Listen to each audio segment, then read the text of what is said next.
கிறிஸ்துவில் மிகவும் பிரியமான அன்பு தேவனுடைய பிள்ளைகளே, இந்த அதிகாலை மருந்து என்ற தலைப்பிலே உங்களோடு தினமும் அதிகாலையில் நான் பேசி வருவதிலே மிகுந்த மகிழ்ச்சி அடைகிறேன்.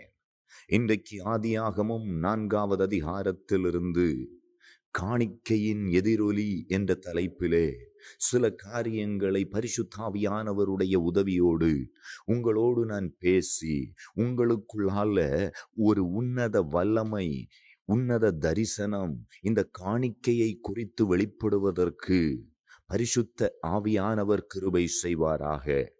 ஏன் காணிக்கை செலுத்த வேண்டும்? எதற்காக காணிக்கை செலுத்த வேண்டும்? காணிக்கை செலுத்தினால்தான் பரலோகம் போக முடியுமா? காணிக்கை கொடுக்காவிட்டால் தேவன் பிரியப்பட மாட்டாரா என்று பல குழப்பங்கள் பல தரப்பட்ட மக்களிடத்திலே இருக்கிறது. காணிக்கை என்பது என்ன?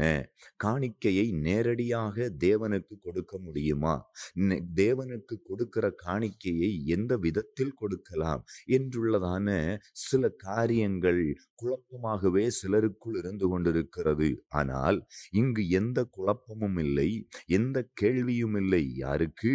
ஆதாம் ஏவாளுக்கு பிறந்த காயினுக்கும் ஆபேலுக்கும் அப்படிப்பட்ட கேள்விகள் எதுவுமே கிடையாது. எந்தவிதமான சிந்தனைகளும் அப்படி அவர்களுக்கு எழுந்ததில்லை. ஒருவர் வேலை செய்கிறார், கனிகளை தோட்டத்திலே பயிரிடுகிறார், அந்த கனிகளை கர்த்தருக்கு காணிக்கையாக கொண்டு வருகிறார்.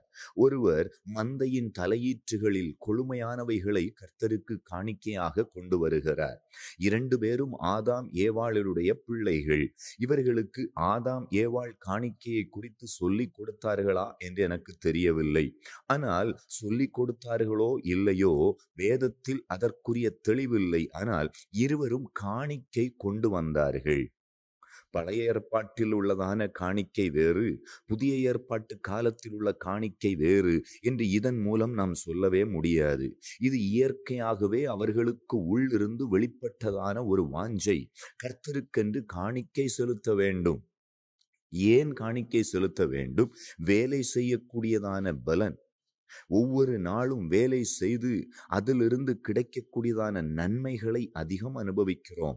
மண்ணிலிருந்து நன்மை வருகிறது, அதுபோல மிருகங்களிலிருந்து நன்மை வருகிறது. இவைகளை இருவரும் உணர்கிறார்கள்.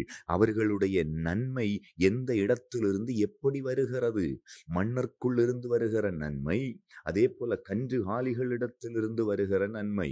இது இவர்களுடைய உழைப்பு ஒரு பக்கம் இருந்தாலும், மறுபக்கத்திலே அந்த உழைப்பினுடைய பிரதிபலன் 30, 60, 100 பலன் கொடுத்து கொண்டிருக்கிறது.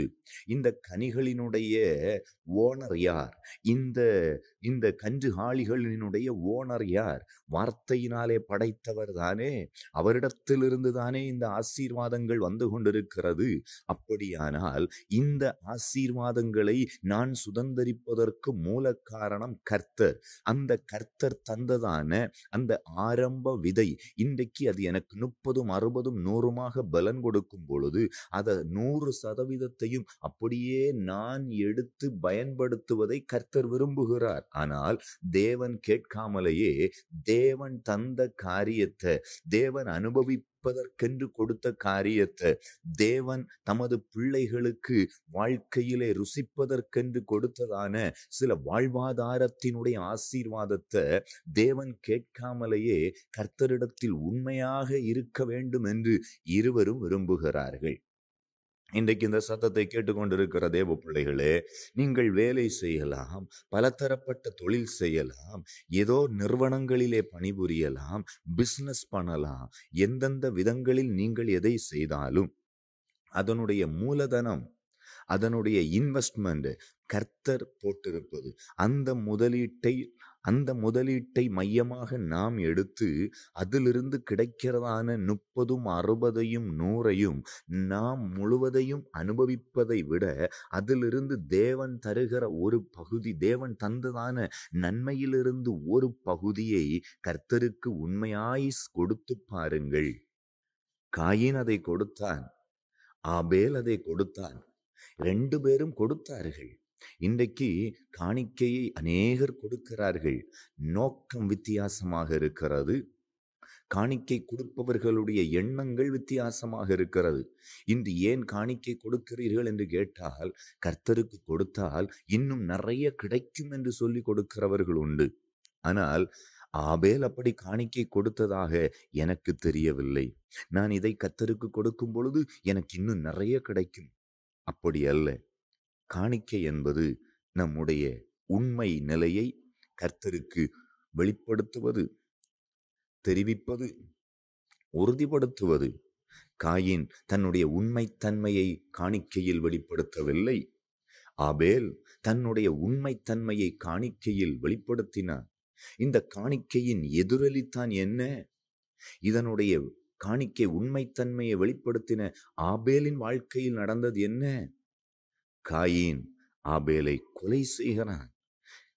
கர்த்தர் ஆபேலின் காணிக்கையை அங்கீகரித்து விட்டார். உண்மை உள்ளவர்களுடைய காணிக்கையை பரலோகம் அங்கீகரிக்கிறது. பரலோகம் அங்கீகரிக்கிறது. பெயருக்காக புகழுக்காக பலருக்கு முன்பதாக நான் இவ்வளவு கொடுத்தேன் என்று எழுதி காண்பிக்கவும், பெயர் பிரஸ்தாபத்திற்காகவும் கொடுக்கின்ற காணிக்கை அங்கீகரிக்கப்படுவதில்லை. மாறாக இருதயத்திலிருந்து தேவனுக்குடைய சமூகத்தில் என் உண்மைத்தன்மையை வெளிப்படுத்துகிறேன் என்று வெளிப்படுத்துகிற ஒரு நபரினுடைய காணிக்கை கர்த்தரால் அங்கீகரிக்கப்படுகிறது. உண்மையை யாரும் விரும்ப மாட்டார்கள். ஆனால் கர்த்தர் உண்மையை விரும்புகிறார். இன்றைக்கு உங்களை குறித்து கொஞ்சம் சிந்தித்து பாருங்க. ஏன் கர்த்தரால் நாம் கனப்படுத்தப்படல, அங்கீகரிக்கப்படல? ஏன் நமக்கு கிடைக்கிறதான நன்மை அங்கீகரிக்கப்படல? ஏன் சில காரியங்களிலே ஆசீர்வாதங்களை காண முடியவில்லை? இன்றைக்கு உண்மையாய் இல்லை. கர்த்தருக்கு நாம் உண்மையாய் இல்லை. இன்றைக்கு உங்களுடைய கரத்திலே 1000 ரூபாய் இருந்தா 100 ரூபாய் நீங்க போகிற ஆலயத்திலே அந்த 100 ரூபாயை கர்த்தருக்குன்னு நீங்க கொடுக்கணும். அந்த ஆலயத்துல நீங்க சமர்ப்பிக்கணும். அந்த ஆலயத்தினுடைய வளர்ச்சிக்கு நீங்க கொடுக்கிறதான அந்த காணிக்கை, அந்த தசமபாக காணிக்கை, அது மிகுந்த பிரயோஜனமாக காணப்படுகிறது.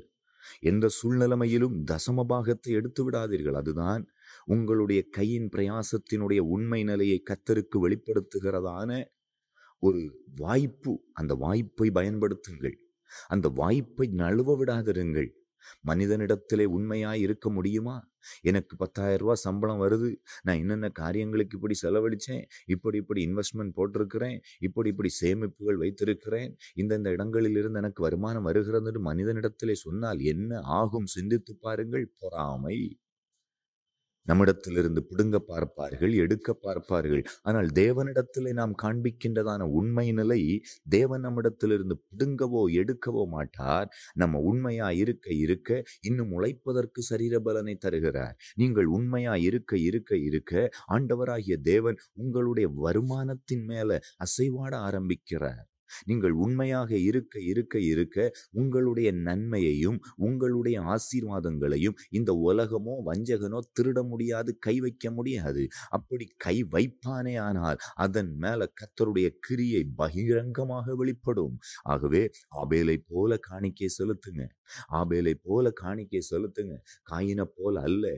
நிஜமான காணிக்கையை கர்த்தருக்கு என்று நீங்கள் கொடுத்துத்தான் ஆக வேண்டும். இப்போ ஒரு கேள்வி வருகிறது. அப்படி உண்மையாய் கொடுத்த ஆபேலை காயின் கொலை செய்து விட்டானே.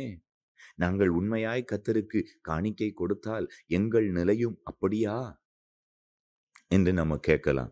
ஏன் ஆண்டவர் ஆபேலை கொலை செய்வதற்கு காயினுக்கு இடம் கொடுத்தார்? இறுதியிலே காயின் பயப்படுகிறான். ஆண்டவர் காயினுக்கு பாதுகாவல் கொடுக்கிறார். காயினை தொடுகிற எவன் மேலும் 7 பழி சுமரும், எவனும் தொட முடியாதுன்னு சொல்லி ஒரு அடையாளத்தை போடுகிறார். இதிலிருந்து என்ன வெளிப்படுகிறது? காயினுக்கு ஒரு பாதுகாவல், ஒரு இரக்கத்தை ஆண்டவர் காண்பிக்கிறார். கொலைக்காரன் உண்மையாய் இருந்தவனை கொலை செய்தான். கர்த்தருக்கு உண்மையாய் இருந்தவனை அழிக்கணும்னு துடித்து முடித்தான். ஆண்டவரோ அவனுக்கு ஒரு இரக்கத்தை காண்பிக்கிறார். அவன் அழுகைக்கு காணிக்கை கொடுத்தவன் மரிக்கிறான். காணிக்கை அங்கீகரிக்கப்படாதவன் கொலை செய்கிறான்.